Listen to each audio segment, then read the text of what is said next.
e a Jane vai fazer o preparo da noite de hoje.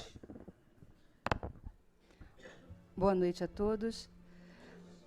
O preparo da nossa noite é do livro Vida Feliz, psicografado por Divaldo Franco e ditado pelo espírito Joana de Ângeles. É o item 22. A presença do ciúme no teu comportamento é sinal de desequilíbrio. O ciúme jamais será o sal temperando o amor. Desconfiança e insegurança significam a manifestação do ciúme. Quando ele se introduz na afetividade, altera a paisagem, dando surgimento a pesadelos e perturbações prejudiciais. Supera as insinuações ciumentas na tua conduta, amando com tranquilidade e confiando em paz. Se a pessoa amada não te corresponder à expectativa, segue adiante, porque o prejuízo é dela. Quando Joana traz para nós o conteúdo do ciúme, é preciso que a gente se lembre sempre que ciúme não é tempero do amor. Ciúme, quando ele aparece, dá um sinal de que estamos com medo e por isso sentimos insegurança. Medo real ou irreal da perda. Temos apegos às pessoas, apegos às ideias, apegos às coisas. E por isso nos equivocamos e nos sentimos donos. Donos das pessoas, donos das coisas e donos dos objetos. Esse equívoco faz com que a gente sofra e com que o outro sofra. É sempre bom lembrar, o amor não aprisiona, o amor liberta. Que possamos sempre refletir em relação a esse sentimento que brota dentro de nós, em relação àquele que vive conosco como marido, namorado, esposa, pai, mãe, filho, não importa o grau de parentesco, amigos, seja quem for, seja o que for, precisamos gostar, amar, mas não ter, possuir, porque não somos donos de nada. Vamos ficar atentos e deixar que esse sol maravilhoso, que é o sol do amor, irrigue todo o nosso ser, para que possamos, aos poucos, com o nosso esforço, irmos deixando de lado qualquer tipo de apego, qualquer tipo de insegurança que possa trazer qualquer tipo de dano a nós e ao próximo. Muito boa palestra a nós todos e muita paz.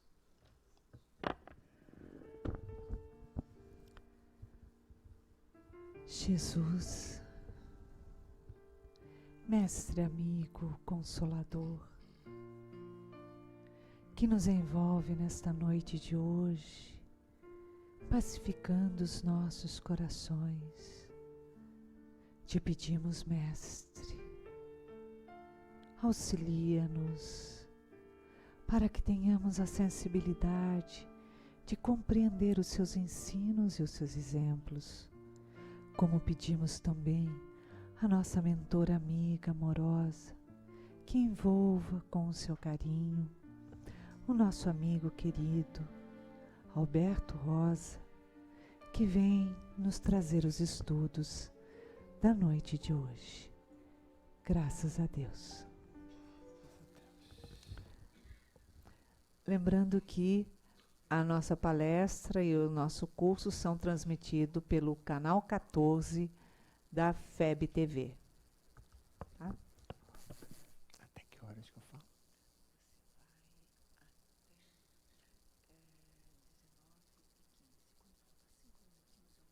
19h15.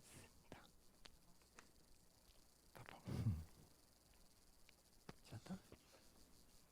Já tá com som?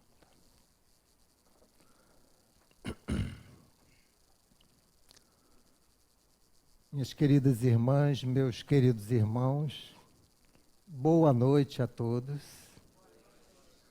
Que Jesus nos abençoe em mais esta feliz oportunidade que temos de estarmos aqui reunidos, aproveitando o nosso tempo de forma útil para juntos estudarmos um pouco mais o seu Evangelho à luz da doutrina dos Espíritos. Narra Irmão X, no livro Pontos e Contos, através da abençoada psicografia de Francisco Cândido Xavier, uma passagem intitulada Grande Cabeça. Irmão X vem nos trazer a história do doutor Abelardo Tourinho, advogado de renome, uma águia de inteligência. Abelardo Tourinho trancava-se no seu escritório e lá ficava por horas procurando os conflitos entre as leis. Sempre era muito bem sucedido nas suas causas, daí o respeito de todos. Mas apesar do talento grandioso que ele trazia, caracterizava-se também por um triste traço. Trabalhava pelo mal, pelo dinheiro. Pagando, ele defendia os criminosos, torturando leis, procurando conflitos nos decretos e sempre triunfava. Seus clientes eram aqueles sanguessugas do povo, criminosos financeiros corruptos, que sempre se livravam de todas as penas por conta do doutor Abelardo Tourinho, sempre muito bem remunerado. Quando ele chegava no fórum, havia um movimento inusitado, pois que os seus amigos de profissão se retraíam e os serventuários se atropelavam para ver quem queria atendê-lo. Abelardo Tourinho tinha uma mãezinha cristã, uma senhora que sempre conversava com ele e a aconselhava. Meu filho, não vejo você ao redor de nenhuma pessoa humilde. A sua profissão é preciso fazer o bem na sua profissão. Olha o exemplo de Jesus. Defendeu a mulher pecadora, advogou a favor do criminoso arrependido no alto da cruz. Abelardo Tourinho balançava a cabeça ironicamente. Não tenho tempo para essas coisas, minha mãe. Tenho que estudar as leis, tenho que estudar as minhas causas para ser vitorioso. E a mãezinha, na sua humildade, continuava insistindo, continuava tentando convencê-lo, sensibilizá-lo. O tempo passa. A sua mãe voltou para o mundo espiritual. De lá continuava inspirando-o, falando aos seus ouvidos: meu filho, trabalhe no bem. E ele, em nenhum momento, cedeu. Vida passa. Chega o momento dele retornar ao mundo espiritual, como acontecerá com todos nós. E aí começam os grandes problemas do doutor Abelardo Tourinho. Porque ele se vê envolvido numa rede de compromissos.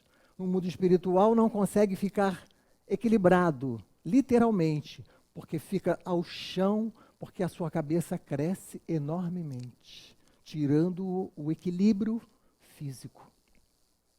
A sua mãezinha ia visitá-lo, tentando encontrar uma solução, e não conseguia. Até que certa feita ela conseguiu levar um experiente benfeitor para poder auxiliar no caso. E quando lá ele chegou, examinou o Abelardo Tourinho e disse para ela: ele sofre da inchação da inteligência por conta dos crimes praticados com as armas intelectuais. E neste caso, a melhor coisa que se pode fazer para apressar a sua cura é ele voltar ao corpo físico portando a hidrocefalia.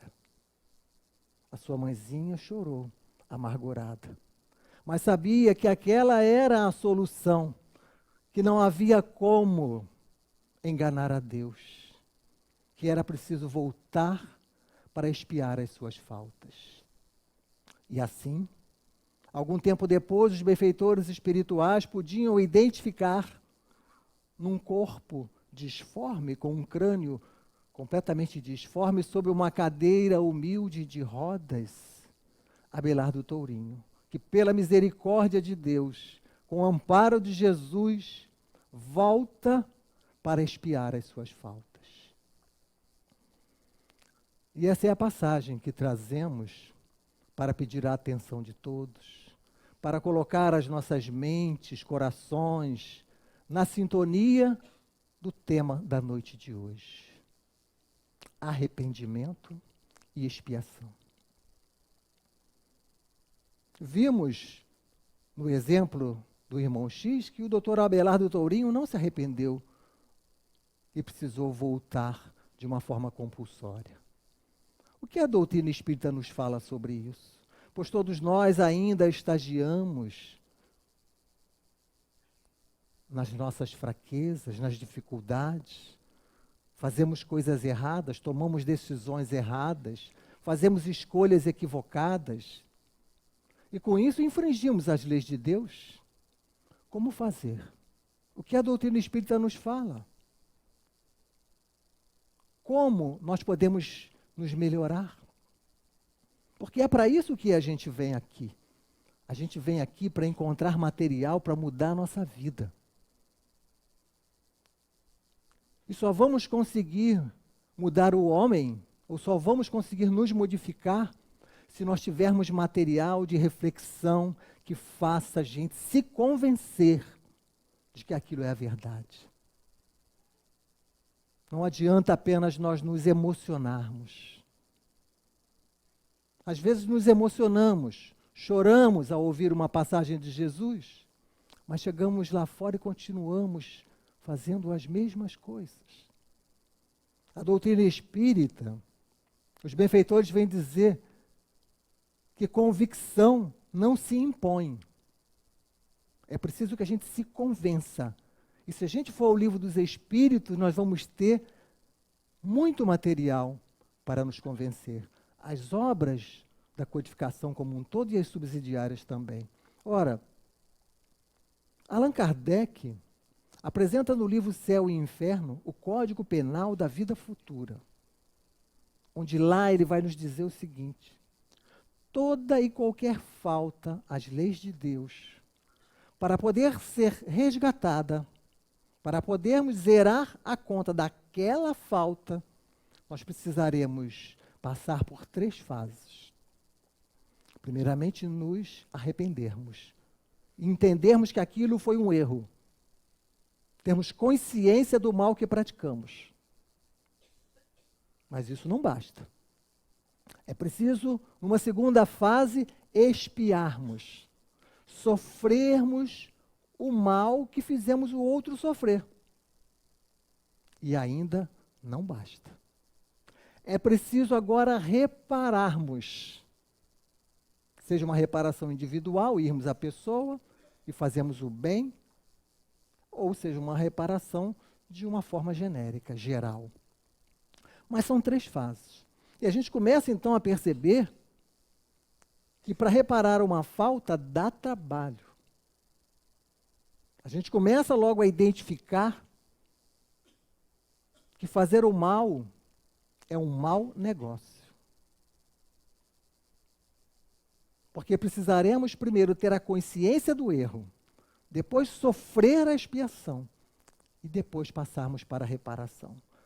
Vejam como é doloroso o trabalho. Então a gente começa a despertar, a sair da ilusão material. Começamos a olhar para o outro com mais sensibilidade.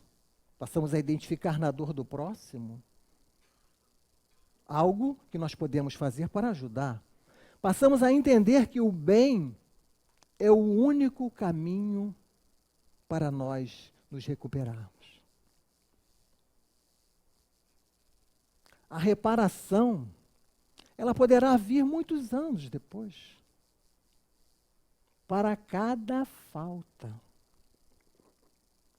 Se nós formos ao livro Sexo e Destino, de André Luiz, na psicografia do Chico, nós vamos encontrar o benfeitor espiritual Félix. É ele que coordena todo aquele trabalho. Ele dirige uma colônia espiritual chamada Almas Irmãs, que é para receber os desencarnados com desvios na área do sexo. E a história transcorre, vocês devem ir lá ler a história, não é nosso objetivo falar na história, apenas tirar um detalhe da história. Após ele conseguir recuperar aquelas duas famílias que tinham um litígio grande, tem uma pessoa que ainda não havia se recuperado. A dona Brites Castanheira. E aí, para a surpresa de todos, ele que estava há 50 anos na colônia espiritual Almas Gêmeas, dirigia a colônia, declara para todos que ele iria reencarnar. Porque aquela senhora, já com uma idade avançada, que passou a vida toda na luxúria, nos desvarios do sexo, perdeu o objetivo da vida. Não queria contato com a família. Como fazer? Aquela pessoa vai desencarnar daquele jeito. Mas ele vem e reencarna como seu neto. E ela, que não queria contato com a sua filha, ao deparar-se na praia de Copacabana com aquele neto, apaixona-se.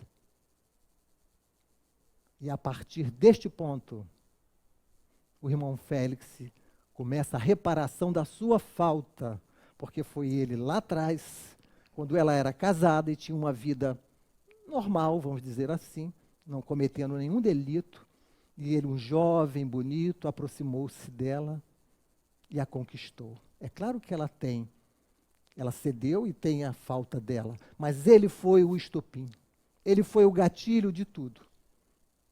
E ele foi lá para reparar a sua falta. Então vejam que a coisa é complicada. Quando vamos ao Livro dos Espíritos, Allan Kardec vai nos apresentar, na parte 4ª do Livro dos Espíritos, 15 questões a respeito desse tema. São 13 questões, mas ele desdobra 2 em mais uma, acabamos tendo 15 questões. Expiação e arrependimento. Mas antes disso, a gente precisa ir à questão de número 167 do Livro dos Espíritos, para a gente entender bem. Porque Allan Kardec lá vai perguntar assim, qual é o objetivo da reencarnação? Ele está perguntando, por que a gente está aqui? Todos nós. Já paramos para pensar nisso? Por que eu estou aqui? Por que nós estamos aqui? Está lá, questão 167.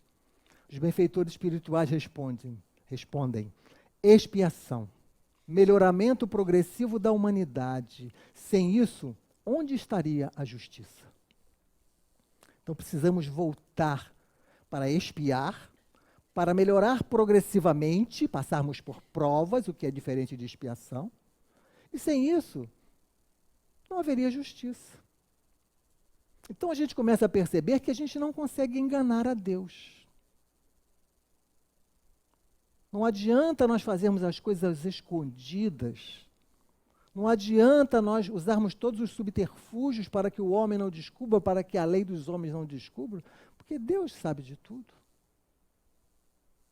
Então nós não vamos conseguir ficar impunes. Essa é a primeira realidade da vida. Então a gente começa a pensar 2 vezes antes de cometer qualquer falta. Antes de cometermos qualquer infração às leis de Deus.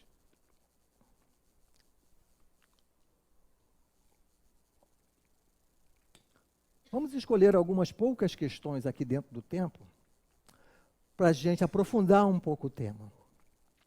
Allan Kardec começa na questão de número 990, perguntando assim, o arrependimento dá-se no estado corporal ou no estado espiritual? Eu me arrependo aqui agora, vivo, ou depois que eu voltar para o mundo espiritual? É a pergunta que ele faz. Os benfeitores respondem assim, no estado espiritual, ponto e vírgula. Mas também pode ocorrer no estado corporal, quando bem compreendeis a diferença entre o bem e o mal. Resposta pequena. Primeiro ele diz, no estado espiritual, ponto e vírgula. Isso quer dizer o seguinte, na maioria das vezes vai ser no estado espiritual. A gente vai ficar adormecido na ilusão até desencarnarmos. Né? Desperta, ó tu que dormes, e o Cristo te auxiliará. Ora, mas ele pode se dar também no estado corporal. Podemos nos arrepender agora. Porque quando a gente vem para cá e começamos a mexer com o nosso repositório moral, a gente começa a identificar coisas que fizemos que não faríamos mais. É natural que isso aconteça. Todos nós agimos de acordo com as nossas convicções. Até aquela pessoa mais criminosa que existe no nosso planeta, ela está agindo de acordo com as suas convicções. Ela acredita que fazer aquilo está tudo certo. Mas quando a gente chega aqui, a gente começa a tomar contato com esse tesouro, que é o Consolador prometido, a gente começa a confrontar determinadas coisas. O nosso repositório moral vai sendo modificado. Nós passamos a ter outros valores. E aí temos que ter cuidado, porque aí vai ser a hora do arrependimento.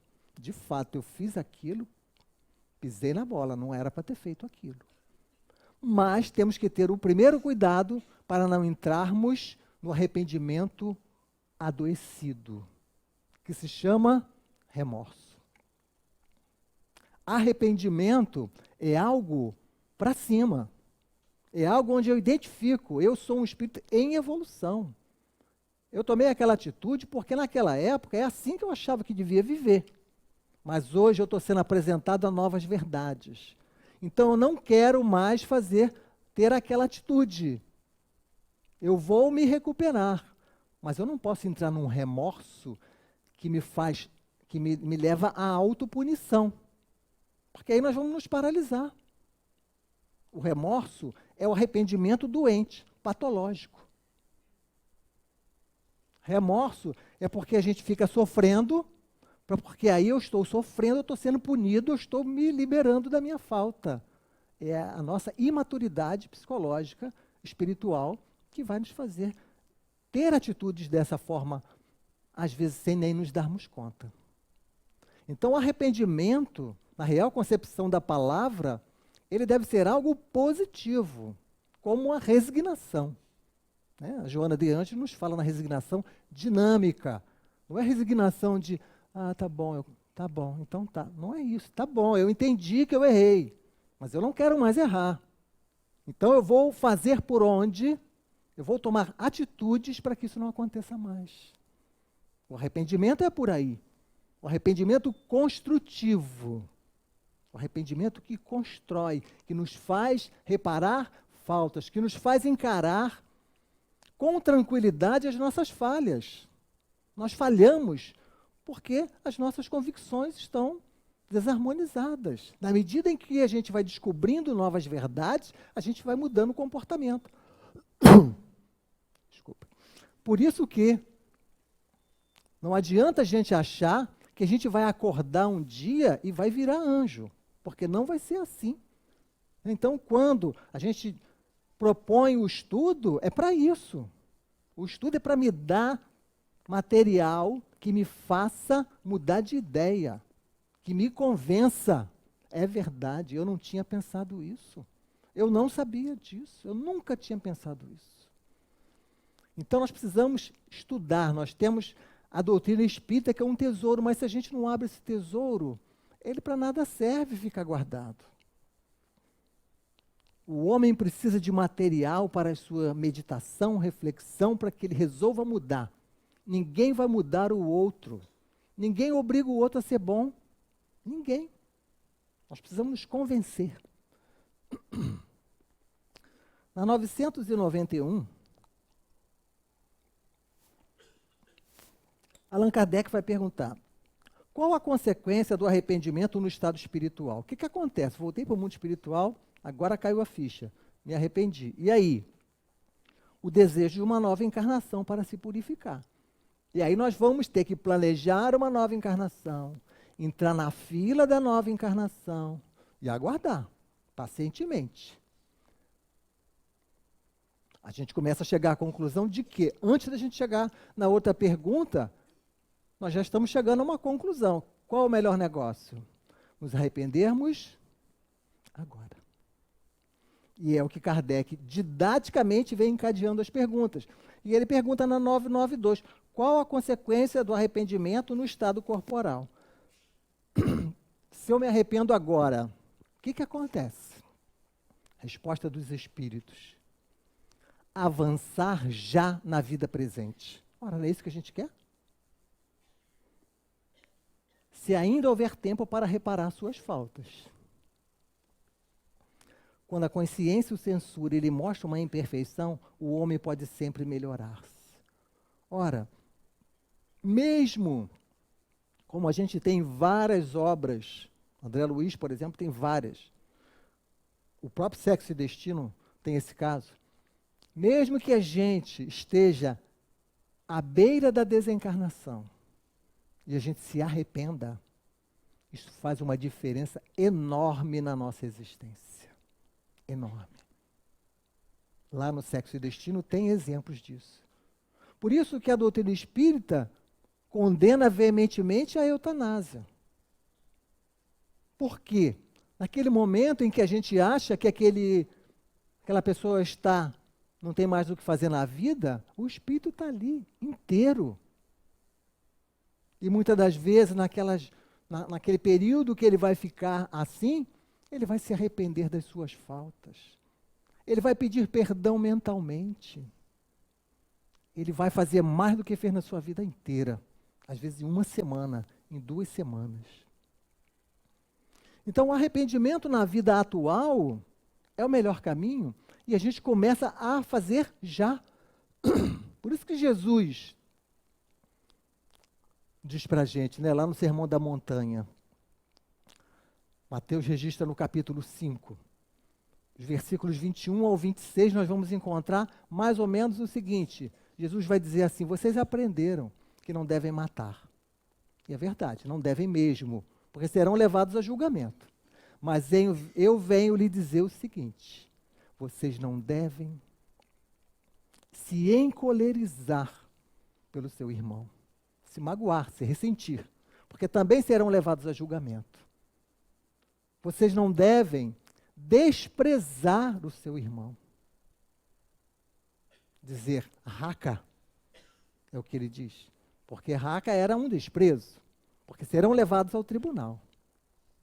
Vocês não devem caluniar o seu irmão. Não devem dizer tolo, como está lá no Evangelho, porque serão levados ao fogo do inferno, à expiação. É o que Jesus vem dizer. E aí ele dá a lição máxima: reconcilia-te depressa com teu adversário enquanto estás a caminho com ele.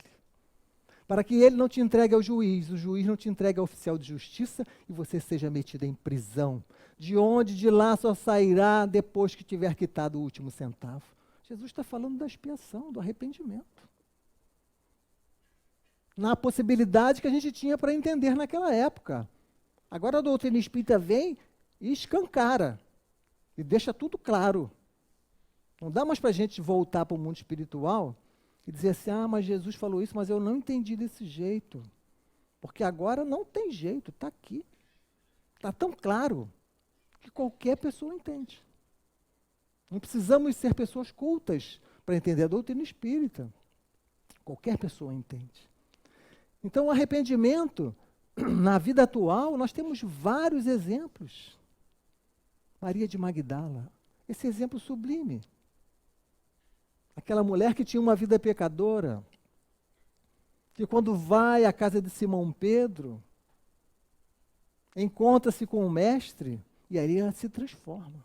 Porque o mestre deu para ela argumentos, deu para ela informações que a fizeram mudar de ideia.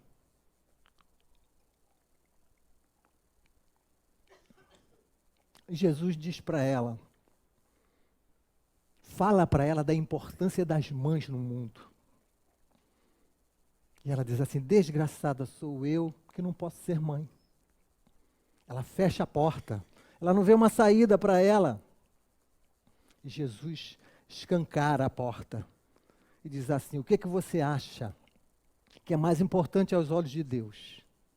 Cuidar dos filhos do seu próprio sangue ou cuidar dos filhos que não são seus? E aí ela desperta, ela acorda e ela vê que dava para se recuperar nesta vida. E ela diz: Senhor, abandonarei os prazeres primários, vou cuidar das minhas irmãs de infortúnio, vou consolar o coração dos aflitos, e foi cuidar dos leprosos. Ora, naquela encarnação, sem esperar voltar, ela já virou o jogo.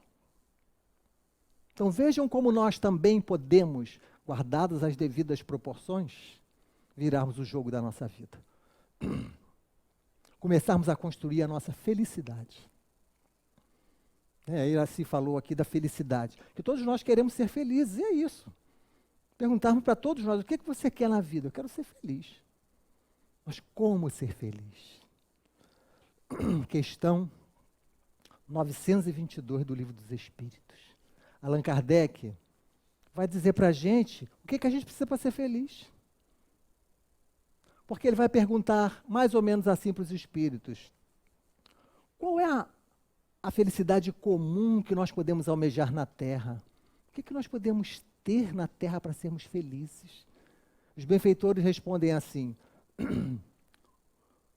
sob o ponto de vista material, a posse do necessário. De fato, sem o necessário, é difícil a gente ser feliz. Nós precisamos saber o que é o necessário. Cada um vai ter o seu necessário. Mas depois é que vem a lição máxima. Sob o ponto de vista moral, é a consciência tranquila e a fé no futuro. Consciência tranquila é que faz a gente feliz. Acreditar no futuro é que faz a gente feliz. Entregar-se a Deus é o que faz a gente feliz. Porque nós acabamos por construir mais infortúnios para a nossa vida com a nossa rebeldia com relação a Deus. Deus é nosso Pai, Ele nos ama. Ele está nos dando todas as possibilidades para nós nos recuperarmos. Se está doendo, é porque eu preciso daquela dor. Não tenham dúvidas. Ninguém sofre injustamente. Joana de Ângeles, de novo. Nenhuma lágrima procede de causa injusta, embora não conheçamos a sua nascente. A gente não sabe por quê. Eu não sei de onde está vindo essa lágrima, por que eu estou sofrendo, mas eu tenho certeza que essa dor é justa. Porque Deus é Pai. Quando a gente se convence disso, a gente se entrega a Deus. Eu faço tudo o que eu posso fazer. O que mais que tem para eu fazer? Nada. Então eu me entrego. Se eu estou doente, eu vou ao médico, eu vou fazer exame, eu vou fazer tratamento espiritual, eu vou fazer tudo. O que mais que eu tenho para fazer? Nada. Então eu me entrego a Deus. Ele faz o que ele achar melhor, porque eu sei que ele vai fazer o melhor para mim. A partir daí, a gente passa a ter um sofrer que vai nos auxiliar. Quando Jesus fala: bem-aventurados os que sofrem, porque serão consolados. Mas nem todos que sofrem são bem-aventurados. Somente aqueles que têm o bom sofrer, entendem a dor. Então vejam quantas lições os amigos espirituais vão nos trazer.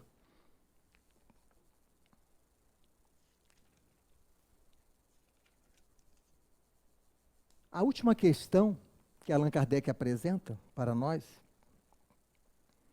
que deve fazer aquele que, à hora da morte, reconhece suas faltas, mas já não tem tempo de repará-las? Basta-lhe arrepender-se nesse caso? Resposta: o arrependimento apressa a sua reabilitação, mas não o absolve. Não tem ele o futuro pela frente, que jamais lhe é fechado? Para nós entendermos que Deus é Pai, é misericordioso, mas Ele é justo. Então não adianta só nós nos arrependermos. Precisaremos colocar a mão na massa.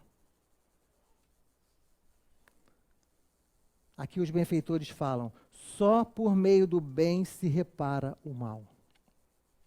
E todos nós temos dificuldades, todos nós temos faltas. Não adianta a gente querer se enganar. O primeiro passo para a gente se recuperar é a gente entender essa verdade. Faz parte do nosso processo evolutivo. A partir do momento que a gente retira as nossas máscaras, entende que essa é a realidade da nossa vida e se dispõe, mas agora eu vou lutar, eu vou acabar com isso, eu quero ser feliz. E aí nós começamos a ir na direção do outro. Nós começamos a ser os obreiros do Senhor. Joana de Ângeles, no livro Após a Tempestade, no último capítulo, que recomendamos a todos o estudo, a meditação, a reflexão. Ela intitula Os Novos Obreiros do Senhor. E lá ela vai contar a nossa história. Ela vai dizer que nós estamos há séculos, através de muitas reencarnações, errando e repetindo erros, errando e repetindo erros. E Jesus nos convidando ao trabalho. Jesus nos convidando à mudança de postura. E ela diz, agora, é através do Consolador prometido que o convite retorna. Todos nós que estamos aqui, estamos recebendo esse convite. Através do Consolador prometido. Ela diz, agora é a hora. Ou é a treva, ou é a luz. E ela diz, nós estamos cercados de todos os instrumentos que precisamos. Estamos na família certa, com as pessoas certas. Temos o trabalho certo. Temos tudo na nossa vida conspirando para a gente ser feliz. Tudo. E a gente não se dá conta que, às vezes, aquele casamento difícil, aquela filha rebelde, aqueles problemas que temos, são um remédio bendito que o Pai nos mandou para a gente espiar, para a gente corrigir as nossas fraquezas. Que se não tivesse esse remédio, nós íamos ladeira abaixo. Por isso que os benfeitores falam, agradeça. Agradeça. São os instrumentos que o Pai te mandou para te ajudar. Vejam como que após esse entendimento, fica muito mais fácil para a gente mudar de atitude. Porque não se pede para nós amar quem nos ama. Jesus, no Sermão da Montanha, que fazer de especial? Amar a quem nos ama é moleza. Fazer o bem dentro da casa espírita é moleza. Essa dificuldade está lá fora. Quando nós voltarmos para o nosso convívio familiar, quando nós voltarmos para o convívio na sociedade, no nosso trabalho. Então eu preciso levar esse material para lá. Para parar de errar e parar de gerar causas para arrependimento, expiação, reparação. Só o bem vai nos fazer pessoas felizes. Ser feliz é uma consequência natural de ser bom.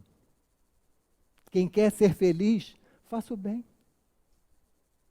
Teremos consciência tranquila. Vamos botar a cabeça no travesseiro e vamos ter tranquilidade. Isso nos dá um prazer enorme. Quando a gente sai para fazer uma visita a um hospital, quando a gente sai para ajudar alguém, quando a gente consegue dar uma palavra amiga a alguém, um abraço, um consolo, isso é para a gente, isso faz bem para a gente. Isso é que nos faz felizes. Então a proposta que fica para a noite de hoje, levando esse material para a nossa reflexão, é para nós aprendermos a fazer o bem. E vamos aproveitar o poeta Djalma Andrade, poeta mineiro, de Congonhas do Campo, que ele pede a Maria para lhe ajudar a fazer o bem. E através de um soneto, ele faz uma prece pedindo ajuda. Ele diz que eu faça o bem. E de tal modo o faça que ninguém saiba o quanto me custou. Mãe, espero de ti, mas esta graça. Que eu seja bom sem parecer que o sou. Que o pouco que me deis me satisfaça. Mas se do pouco mesmo algum sobrou, que eu leve esta migalha aonde a desgraça inesperadamente penetrou. Que a minha mesa, a mais, tenha um talher, que será minha mãe, Senhora nossa, para o pobre faminto que vier. Que eu transponha tropeços e embaraços, que eu não coma sozinho o pão que possa ser partido por mim em 2 pedaços. Muito obrigado pela atenção de todos. Muita paz.